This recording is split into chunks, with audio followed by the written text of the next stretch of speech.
चलिए तो देखिएगा नेक्स्ट टॉपिक हमारा क्या है। हम लोग क्या अभी स्टडी कर रहे हैं तो speed control of induction motor के बारे में। अभी तक हम लोगों ने speed control of induction motor में क्या क्या हम लोगों ने पढ़ा कि स्टेटर के वोल्टेज को कंट्रोल करके फिर उसके फ्रीक्वेंसी को कंट्रोल करके कैसे हम लोग इंडक्शन मोटर की स्पीड को कंट्रोल करेंगे, ठीक है। और एक और पढ़ा था हम लोगों ने क्या, चॉपर की सहायता से कैसे हम लोग इंडक्शन मोटर के स्पीड को कंट्रोल करेंगे। अब उसमें क्या डिसएडवांटेज होता था चॉपर में कि जो आपका स्लिप पावर था, जो रोटर का पावर था, वो क्या हो रहा था, डिसिपिएट हो जा रहा था, उसका यूटिलाइजेशन नहीं हो पा रहा था। तो उसी डिसएडवांटेज को दूर करने के लिए आपका एक और मेथड आया, उसके थ्रू हम लोग क्या करते थे, जो आपका स्लिप पावर है उसको हम लोग रिकवर कर सकते हैं, यानी उस पावर को क्या कर सकते हैं, फिर से रीयूज कर सकते हैं। वो कौन सा मेथड है, स्लिप पावर रिकवरी मेथड। अब देखिए इस मेथड का यही एडवांटेज होता है कि जो चॉपर ड्राइव की सहायता से हम लोग स्पीड कंट्रोल कर रहे थे, उसमें आपका जो पावर होता था वो डिसिपिएट हो जाता, मतलब उस पावर जो लॉस हो जा रहा था, उस पावर का यूज नहीं कर पा रहे थे। अब उसी पावर को मैं क्या करूंगा, फिर से यूज करूंगा, रीयूज करूंगा। किस मेथड से, तो स्लिप पावर रिकवरी मेथड से, यानी जो इसका स्लिप पावर होगा हम लोग फिर से इसी को फीडबैक करेंगे। कैसे करेंगे वो देखना। चलिए यहाँ पर ध्यान दीजिए, इसका ऑपरेशन देखिएगा। यहाँ पर 3 फेज है, R/3 फेज है, ठीक है। ये 3 लाइन फेज है। अब यहाँ से हम लोगों ने क्या दिया, 3 फेज सप्लाई दिया। क्या दिया, 3 फेज सप्लाई दिया। जैसे हम लोगों ने 3 फेज सप्लाई दिया तो ये तीनों टर्मिनल्स में, स्टेटर के टर्मिनल्स में अपना सप्लाई वोल्टेज इंटर किया। अब ये 3 फेज सप्लाई क्या किया, एक फ्लक्स जनरेट किया होगा, इसमें फंक्शन हुआ Faraday law of electromagnetic induction principle follow किया होगा। फिर उसके बाद इसमें क्या होगा, टॉर्क डेवलप होगा, फिर स्पीड आया होगा। ये बात क्लियर हुआ। और स्पीड जो होगा रोटर का NR होगा, कुछ स्पीड से रोटेट कर रहा होगा। अब ये हमको बताइए, ये तो मशीन का पार्ट है, आप लोगों को सबको नोन होगा कि जो स्टेटर का फ्रीक्वेंसी होता है रोटर के फ्रीक्वेंसी से काफी हाई होता है। अब देखिए, अब मैं बताइए इस रोटर पर क्या होगा, EMF डेवलप होगा और करंट डेवलप होगा। अब देखिए ये जो रोटर का स्लिप पावर है, इसको बोलते हैं, ये स्लिप पावर को मैंने क्या किया, यहाँ से पकड़ा और फिर मैंने यहाँ पर एक डायोड सर्किट लगाया। क्या लगाया, डायोड सर्किट। उसका नाम क्या दे दिया मैंने, डायोड रेक्टिफायर। अब ये क्या करेगा, आपके ये जो AC पावर है, इस पावर को किस में चेंज कर देगा, DC में चेंज करेगा। और आप लोगों ने बेसिक इलेक्ट्रॉनिक्स में भी पढ़ा होगा कि आपका जो डायोड होता है वो प्योरली DC में चेंज नहीं करता है, वो क्या पल्सेटिंग में चेंज करता है। तो इसको प्योरली में क्या करेंगे, तो ये जो पावर आएगा, यहाँ पर जो वोल्टेज आएगा, करंट का वैल्यू आएगा, वो तो मिलेगा इसके आउटपुट में, DC होगा। बट कौन सा DC होगा, पल्सेटिंग DC होगा। इन्हीं दोनों पल्सेटिंग DC को क्या करने के लिए, प्योरली DC में चेंज करने के लिए हम लोग यहाँ पर एक इंडक्टर लगा दिए हैं, ठीक है, यानी DC लिंक प्रोवाइड किए हैं। अब ये DC लिंक क्या करेगा, इंडक्टर क्या करेगा, इस आपके पल्सेटिंग को किसमें, ये स्मूथ करने का काम करेगा, यानी पल्सेटिंग को, रिपल को कम करने का काम करेगा और इसको प्योरली DC में चेंज कर देगा। तो ये पल्सेटिंग वाला DC हो गया, इसके क्रॉस जो वोल्टेज मिलेगा, अब इसी DC को किस में चेंज कर देगा, प्योर DC में, और ये इन्वर्टर के क्रॉस हमको मिल जाएगा। और ये जो कंस्ट्रक्शन दिख रहा है ये इन्वर्टर सर्किट है। ये क्या है, इन्वर्टर सर्किट। और कौन सा, लाइन कम्यूटेटेड इन्वर्टर। अब इसका वर्किंग क्या होगा, अब बताइए, जो प्योर DC मिलेगा इसका फ्रीक्वेंसी क्या होगा, लगभग 0 होगा, सही है, और इसका कुछ मैग्नीट्यूड होगा। तो इन्वर्टर आप लोग जानते भी हैं कि इन्वर्टर क्या करता है, आपके DC वोल्टेज को AC में चेंज करता है विद प्रॉपर फ्रीक्वेंसी। जितना आपको रिक्वायरमेंट होता है उसके हिसाब से उतना फ्रीक्वेंसी पर ये जनरेट करता है। तो ये आपके DC वोल्टेज को किस में चेंज कर देगा, AC वोल्टेज में चेंज करेगा। अब ये AC वोल्टेज को मैंने क्या किया, पकड़ के यहाँ पर एक ट्रांसफार्मर लगा दिया। और कौन सा ट्रांसफार्मर, स्टेप अप ट्रांसफार्मर। अब ये स्टेप अप ट्रांसफार्मर क्या करेगा, जो आपका लो वोल्टेज मिलेगा, क्योंकि इतना सर्किट लगाए तो ऑब्वियस बात है कुछ ड्रॉप करवाएगा, लॉस करवाएगा, आउटपुट पावर, जो आउटपुट वोल्टेज करंट होगा उसका कुछ वैल्यू वेरी करेगा। तो उसी को स्टेप अप कर दिया। फिर हम लोगों ने क्या लगाया, स्टेप अप ट्रांसफार्मर लगाया, और स्टेप अप ट्रांसफार्मर लगाकर हम लोगों ने क्या किया, इसको फिर से प्रिपेयर कर दिया इस इंडक्शन मोटर के पास। तो देखिए ये जो स्लिप पावर आया था, फिर से मैंने इस इंडक्शन मोटर को क्या कर दिया, क्या कर दिया, फीडबैक कर दिया। इसलिए इस मेथड का नाम क्या पड़ा, स्लिप पावर रिकवरी मेथड पड़ा। अब इसमें एक बात आप बोल सकते हैं कि सर मैं क्या कर सकता हूँ, इस इंडक्शन मोटर को डायरेक्टली मैं इस सर्किट से कनेक्ट कर देता हूँ, इतना क्या जरूरत है। तो देखिए इसमें डिसएडवांटेज क्या होगा कि जैसे आप सप्लाई देंगे तो इसका फ्रीक्वेंसी स्टेटर का क्या होता है, हाई होता है, लेकिन रोटर का इसके कंपैरिजन में बहुत कम होता है। क्या होता है, बहुत कम होता है, किसका, रोटर का frequency as compare to stator. तो क्या होगा, दोनों का फ्रीक्वेंसी अनबैलेंस। अब जैसे ये बस बार या ये वायर होगा, ये कंडक्टर होगा, जैसे इस बार बस बार का फ्रीक्वेंसी यहाँ पर 50 हर्ट्ज था, अब फीडबैक करेंगे 1.5 हर्ट्ज, तो ये क्या करेगा, डेड शॉर्ट सर्किट कर देगा। ठीक है, तो इसलिए हम लोग क्या करते हैं, इतना सर्किट लगाते हैं। अगर आप फिर बोलिएगा सर जी डायोड का यूज क्या है, हम डायरेक्ट इन्वर्टर यूज करते हैं। तो इन्वर्टर हमको चाहिए, इनको फ्रीक्वेंसी चाहिए और वोल्टेज चाहिए, तो हम डायरेक्ट इन्वर्टर लगा देते हैं। लेकिन इन्वर्टर का काम क्या होता है, डीसी को चेंज करना है। और यहाँ पर जो आपको आउटपुट मिलेगा वो कौन सा पावर मिलेगा, एसी पावर मिलेगा ना। तो ये एसी को चेंज करने के लिए पहले हमको डीसी में चेंज करना होगा। तो डीसी को चेंज करने के लिए हम लोगों ने डायोड रेक्टिफायर लगा दिया। अब डायोड रेक्टिफायर भी लगाया तो ये प्योर डीसी नहीं दिया, और इन्वर्टर जो होता है इसको प्योर डीसी चाहिए। प्योर डीसी के लिए हम लोगों ने एक डीसी लिंक लगाया, यानी एक इंडक्टर लगा दिया। अब ये इंडक्टर क्या करेगा, आपके डीसी वोल्टेज को किस में चेंज कर देगा, सॉरी पल्सेटिंग डीसी को किस में, प्योर डीसी में चेंज कर देगा। अब ये प्योर डीसी यहाँ पर आएगा, फिर इसको एसी में, और ये एट अ डिजायर्ड फ्रीक्वेंसी पर, फिर ये हम लोगों ने स्टेप अप ट्रांसफार्मर लगाया, फिर इसको फीडबैक कर दिया। इतना सबको बात समझ में आया होगा, ये ऑपरेशन कैसे होता है। ठीक है,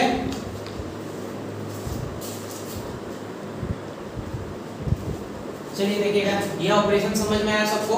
अब देखिएगा, अब ये हमको बताइए, अब ध्यान दीजिएगा यहाँ पे एट स्टार्टिंग में बात करें तो रोटर पर जो ईएमएफ आ रहा होगा वो कितना होगा, E2 होगा। क्यों, क्योंकि स्लिप क्या होता है, 1 होता है। जो AC2 आ रहा था वो कितना हो जाएगा, स्लिप जब 1 रखेंगे तो स्लिप का वैल्यू 1 रखेंगे तो केवल ईएमएफ कितना आएगा, E2 आएगा। और ये E2 जो होता है वो रोटर का पर फेज ईएमएफ होता है। क्या होता है, रोटर का पर फेज में, और किस कौन से कंडीशन में, स्टैंड स्टिल कंडीशन में। क्योंकि जब आपका मोटर रोटेट करता है तो रोटर पर जो ईएमएफ आता है उसमें स्लिप का टर्म जुड़ जाता है। आप लोगों ने इंडक्शन मशीन में पढ़ा होगा। ठीक है, अब देखिए बताइए, जब स्लिप का वैल्यू S होगा तो वोल्टेज कितना हो जाएगा, AC2 होगा रनिंग कंडीशन में। अब ये AC2 किस, अब देखिए यही जो AC2 वोल्टेज होगा, यहाँ पर कौन सा वोल्टेज आएगा, AC2। अब यही AC2 वोल्टेज क्या होगा, V2 होगा, यही डायोड सर्किट के द्वारा ना। यानी इस AC2 को डायोड किस में चेंज कर देगा, VD में चेंज कर देगा। देखिए वही पावर जो मैंने वोल्टेज लिखा है, ये AC2 जो है वो किस में चेंज हो जा रहा है, डायोड वोल्टेज, जो डायोड का वोल्टेज है वो चेंज हो जा रहा है। ये AC2 किसका है, ये वोल्टेज है, तो रोटर का वोल्टेज है। ये रोटर का वोल्टेज किस में चेंज होता है, VD में चेंज हो रहा है, किसके द्वारा, तो डायोड के द्वारा। क्योंकि हम लोगों ने डायोड रेक्टिफायर लगाया है, इस AC वोल्टेज को किस में चेंज कर देगा, पल्सेटिंग डीसी में। ये VD क्या है, पल्सेटिंग डीसी है।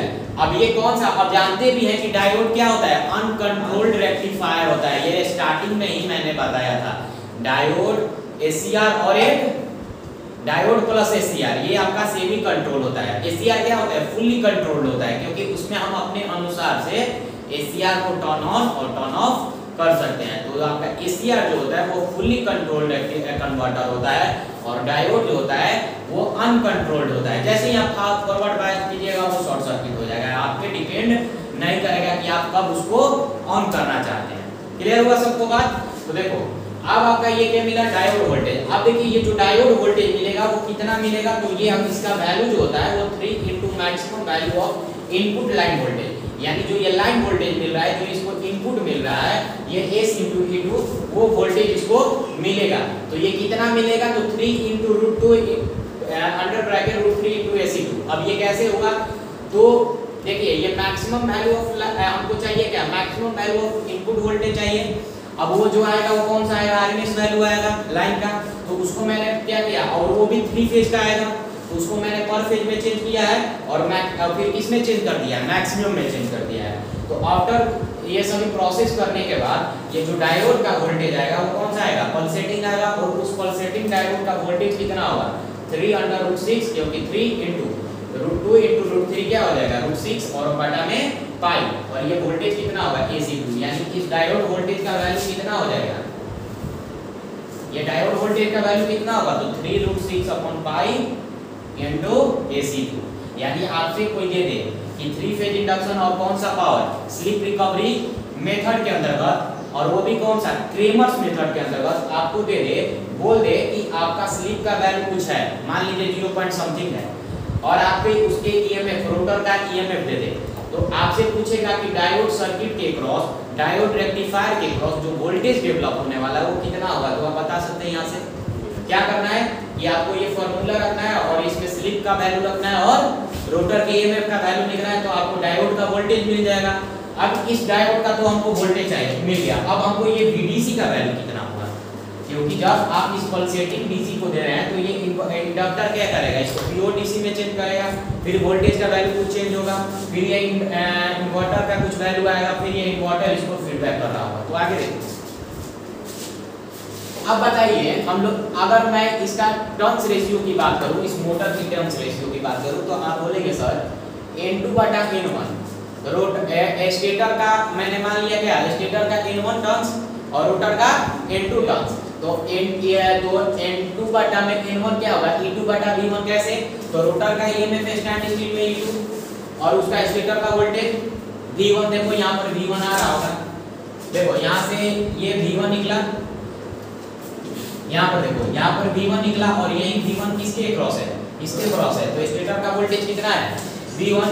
अब यही स्टेटर का वोल्टेज कितना है V1, यानी रोटर का वोल्टेज बटा स्टेटर का वोल्टेज बराबर क्या होगा, आप जानते हैं ये मैं बैलेंसिंग इक्वेशन से कि E2/N2 होगा, यानी रोटर का टर्न्स बटा में स्टेटर का टर्न्स, क्लियर हुआ।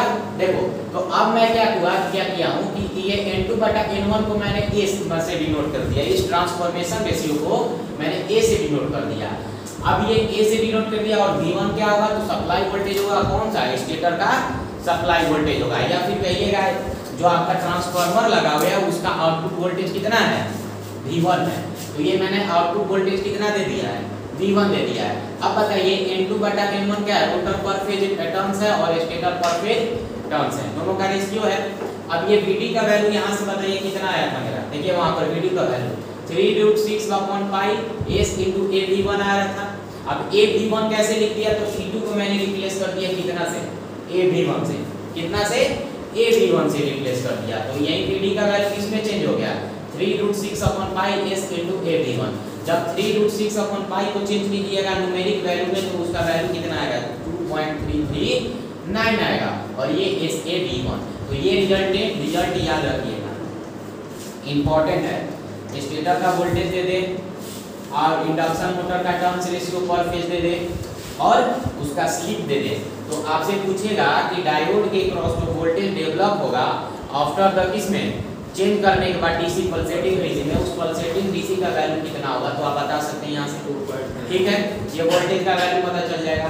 अब वहीं से बात करते हैं, अगर लाइट कम्यूटेटर ये इन्वर्टर लगाए हैं और कौन सा लाइट कम्यूटेटर है, देखो 6 को लगा इन्वर्टर, तो कौन सा 3 फेज हुआ, कौन सा 3 फेज। अगर 3 फेज लाइट कम्यूटेटर इन्वर्टर लगाने के बाद पूछे कि एवरेज डीसी आउटपुट वोल्टेज कितना होगा, ये VDC होना चाहिए, ये VD हो, ये VDC होना चाहिए। एक मिनट,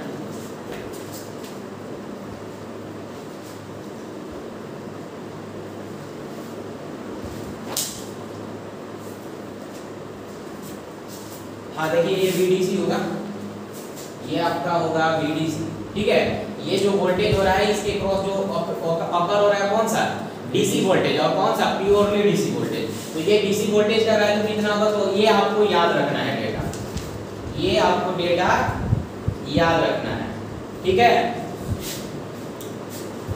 ये आपको डेटा याद रखना है कि जब ये DC वोल्टेज इतना है और जैसे ही ये कन्वर्ट होगा इंडक्टर के थ्रू, जब ये VDC का वैल्यू मिलेगा तो वो VDC का वैल्यू माइनस के साथ कितना मिलेगा, 3√6/π V1 × cos अल्फा के बराबर मिलेगा। याद रखना है ये सभी आपको, क्योंकि ये इन्वर्टर क्या करेगा, कुछ अल्फा एंगल से टर्निंग ऑफ ACR लगा हुआ है, तो टर्निंग ऑन और ऑफ का वैल्यू होगा, और इस VDC का वैल्यू कितना आएगा, तो इस VDC का वैल्यू अगर -3√6/π, कुछ नहीं, देखिए यही रिजल्टेंट है, ये वाला रिजल्टेंट है और ये है।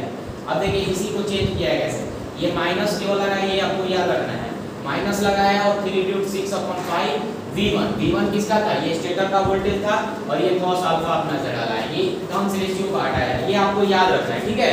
ये इतना आपको याद रखना है कि आपके इन्वर्टर के क्रॉस जब ये कन्वर्ट करेगा इन्वर्टर AC में, तो आपका वोल्टेज कितना मिलेगा, कुछ इतना मिलेगा। अब देखिए, अब ये जो अल्फा का वैल्यू है वो कितना से कितना वैरी करना है, 90 से 180 डिग्री तक, क्यों करना है आगे बताएंगे, ठीक है। ये 90 से 180 तक वैरी करेंगे। क्यों? क्योंकि जो क्रेमर्स मेथड होता है स्लिप रिकवरी मेथड के अंतर्गत, ये क्रेमर्स मेथड जो होता है केवल लो सिंक्रोनस स्पीड, यानी कहने का मतलब stand still say synchronous speed तक ही आपके जो मोटर का स्पीड है उतना ही तक ये क्या करता है, स्पीड कंट्रोल करने का काम करता है। अब जब आप चाहते हैं कि स्पीड कंट्रोल इसका एवब करे सिंक्रोनस स्पीड से, तो उसके लिए कौन सा मेथड आता है सर्वियस मेथड। इसलिए क्या करते हैं हम अल्फा के वैल्यू को कहां से 90 से 180 तक वैरी करते हैं। अब देखो ये VDC का वैल्यू कितना होगा, ये VDC का वैल्यू सेम चीज, तो मैंने ये इतना का वैल्यू देखो यहाँ पर भी मैंने कैलकुलेट किया था, कितना आया था 2.339 और माइनस यहाँ पर लगा है तो माइनस 2.339 V1 cos अल्फा। तो ये रिजल्टेंट भी याद रखना है कि इन्वर्टर के क्रॉस जो वोल्टेज आने वाला वो कितना है 2.339 माइनस के साथ V1 cos अल्फा। समझ में आया सबको इतना बात? चलिए आगे बात करते हैं इसके बाद।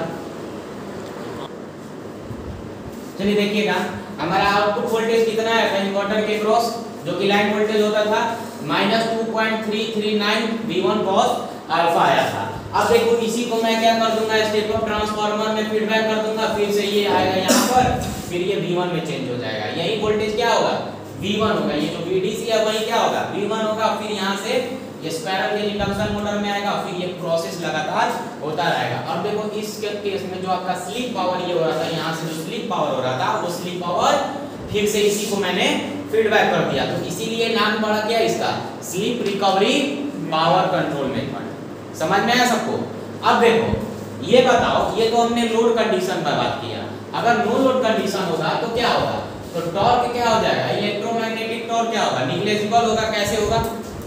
क्योंकि मोटर का स्पीड जो होगा क्या होगा लगभग सिंक्रोनस स्पीड के बराबर, यानी स्लिप क्या होगा मिनिमम होगा। और स्लिप जो होता है टॉर्क जो होता है वो स्लिप पर डिपेंड करता है, क्योंकि टॉर्क का फार्मूला क्या होता है KS E2 R2 बटा में R2 square plus S square X2 का स्क्वायर होता है। तो जैसे ही स्लिप निग्लेजिबल तो आपका टॉर्क भी क्या निग्लेजिबल, और टॉर्क निग्लेजिबल तो स्टैंड स्टिल केस में क्या हो जाएगा, बोले नो लोड कंडीशन में क्या हो जाएगा आपका निग्लेजिबल टॉर्क, क्योंकि स्लिप का वैल्यू बहुत कम। अब ये बताइए तो ID कितना होगा, जो ये ID करंट फ्लो होगा यहाँ पर, ये ID करंट फ्लो होगा, ये ID करंट यहाँ पर कन्वर्ट होने के बाद जो फ्लो होगा वो कितना होगा, तो आप बोलिएगा ऑलमोस्ट जीरो, क्योंकि टॉर्क क्या ऑलमोस्ट जीरो, तो टॉर्क पे ही आपका ये करंट डिपेंड करेगा, और जो होगा डीसी लिंक करंट होगा। अब इस केस में ये जो VD होगा वही VDC हो जाएगा कि नहीं, क्यों? क्योंकि जब ये करंट का वैल्यू क्या लगभग जीरो के बराबर निग्लेजिबल के बराबर, तो यहाँ कोई करंट नहीं फ्लो होगा, तो कोई ड्रॉप नहीं होगा, तो जो ये वोल्टेज होगा वही ये वोल्टेज होगा। तो इस केस में ये VD क्या हो जाएगा VDC हो जाएगा। अब VD का वैल्यू कितना आया था पीछे देखिए आप लोग, तो 2.339 ये वाला वैल्यू आया था, ये नहीं ये तो VDC का है। VD का वैल्यू पीछे आप पेज उलटिए और देखिए वहां पे, यहाँ VD का वैल्यू इतना आया होगा, और ये VDC का वैल्यू अभी मैंने वहां पर लिखा है, तो देखिए ये VDC का वैल्यू आया। इस केस में आप देखिए ये 2.339 और 2.339 कैंसिल आउट, फिर और क्या कैंसिल आउट होगा, तो देखो वोल्टेज से कैंसिल आउट हो जाएगा। अब क्या बचेगा यहाँ पर, तो minus slip into turns ratio यानी ट्रांसफॉर्मेशन रेशियो बराबर हो जाएगा cos अल्फा के बराबर, यानी S का वैल्यू अगर मैं पूछूं स्लिप का वैल्यू कितना होगा, तो आप बोलिएगा सर माइनस को इधर भेज दिया और A को इधर भेज दिया, तो -1/8 इनटू cos अल्फा। तो यहाँ से हमको पता, अब ये भी बताइए कि ये A का वैल्यू क्या होगा, ये ट्रांसफॉर्मेशन रेशियो का वैल्यू N2/N1 था।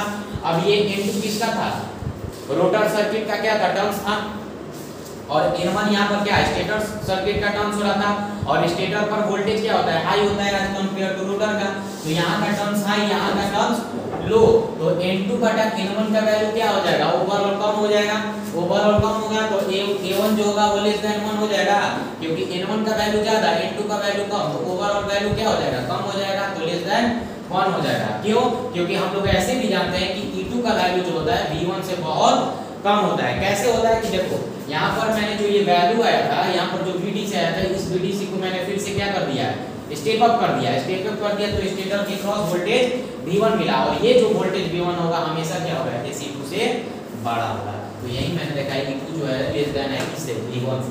समझ में आया? अब मान लीजिए कि टर्न्स रेशियो का वैल्यू मैंने 1 रखा, टर्न्स रेशियो का 1 रखा, तो स्लिप केस का वैल्यू कितना हो जाएगा, तो -cos अल्फा हो जाएगा। अब अल्फा के जगह अगर मैं 90 डिग्री वैल्यू रख देता हूं, क्योंकि मैंने शुरू में ही बताया था कि अल्फा का वैल्यू क्या करेंगे 90 से 180 डिग्री तक वैरी करेंगे, कि जो कि क्रेमर्स रूल होता है, जो कि स्लिप रिकवरी मेथड का फर्स्ट रूल होता है, वो केवल स्पीड कंट्रोल कहां से कहां करता है, तो stand still say synchronous speed. समझ में आया सबको? Stand still say synchronous speed. और उस केस में जो आपका फायरिंग एंगल है, उसके एंगल को कहां से कहां तक वैरी किया जाता है, तो 90 डिग्री से 180 डिग्री तक। जब हम 90 वैल्यू रखते हैं, मान के चलिए इनिशियल कंडीशन 90 डिग्री रखते हैं, तो स्लिप का वैल्यू क्या आ जाएगा 1 आ जाएगा, क्योंकि cos 90 का वैल्यू 0 होता है।